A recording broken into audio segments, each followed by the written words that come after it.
Hi ಎಲ್ಲರಿಗೂ ಸಂಕ್ರಾಂತಿ ಹಬ್ಬದ ಶುಭಾಶಯಗಳು. ನಿಮ್ಮ ಮನೆಗಳಲ್ಲಿ ಏನಾದರೂ 10 ವರ್ಷದ ಮಕ್ಕಳಿದ್ದರೆ ಸಂಕ್ರಾಂತಿ ಹಬ್ಬದ ದಿವಸ ಈ ಥರ ಮಕ್ಕಳಿಗೆ ಫಲ ಎರೆಯುವುದನ್ನು ಮಿಸ್ ಮಾಡಬೇಡಿ. ಸಂಕ್ರಾಂತಿ ಹಬ್ಬದಲ್ಲಿ ತುಂಬಾ ವಿಶೇಷಗಳಿದೆ. ಅದರಲ್ಲಿ ಫಲ ಎರೆಯುವುದು ಒಂದು ವಿಶೇಷವಾಗಿದೆ. ಹಾಗೆ ಇದನ್ನು ಏಕೆ ಮಾಡಬೇಕೆಂದರೆ ಮಕ್ಕಳ ಯಶಸ್ಸಿಗೆ ಬೆಳವಣಿಗೆಗೆ ಯಾವುದೇ ಥರ ದೃಷ್ಟಿ ಇದ್ದರೆ ಹೋಗಲಿ ಅಂತ ಮಾಡ್ತಾರೆ. ಇನ್ನು ಫಲನ ಹೇಗೆ ಎರೆಯುವುದು ನೋಡೋದಾದರೆ, ಸಂಕ್ರಾಂತಿ ಹಬ್ಬದ ದಿನ ಮಕ್ಕಳನ್ನು ಚೆನ್ನಾಗಿ ರೆಡಿ ಮಾಡಿ ಸಣ್ಣ ಚಾಪೆ ಅಥವಾ ಮಣೆ ಮೇಲೆ ಕೂರಿಸಿ 5 ಥರದ ತಟ್ಟೆ ರೆಡಿ ಮಾಡ್ಕೋಬೇಕಾಗುತ್ತದೆ.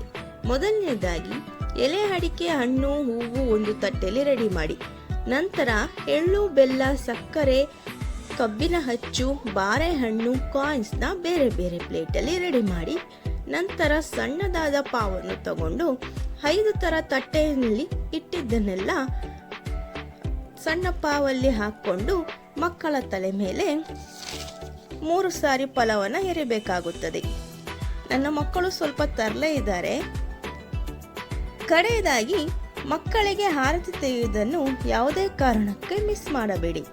ಆರತಿ ತೆಗೆಯೋದ್ರಿಂದ ಮಕ್ಕಳಿಗೆ ಆಗಿರೋ ದೃಷ್ಟಿ ಎಲ್ಲ ಹೋಗುತ್ತದೆ.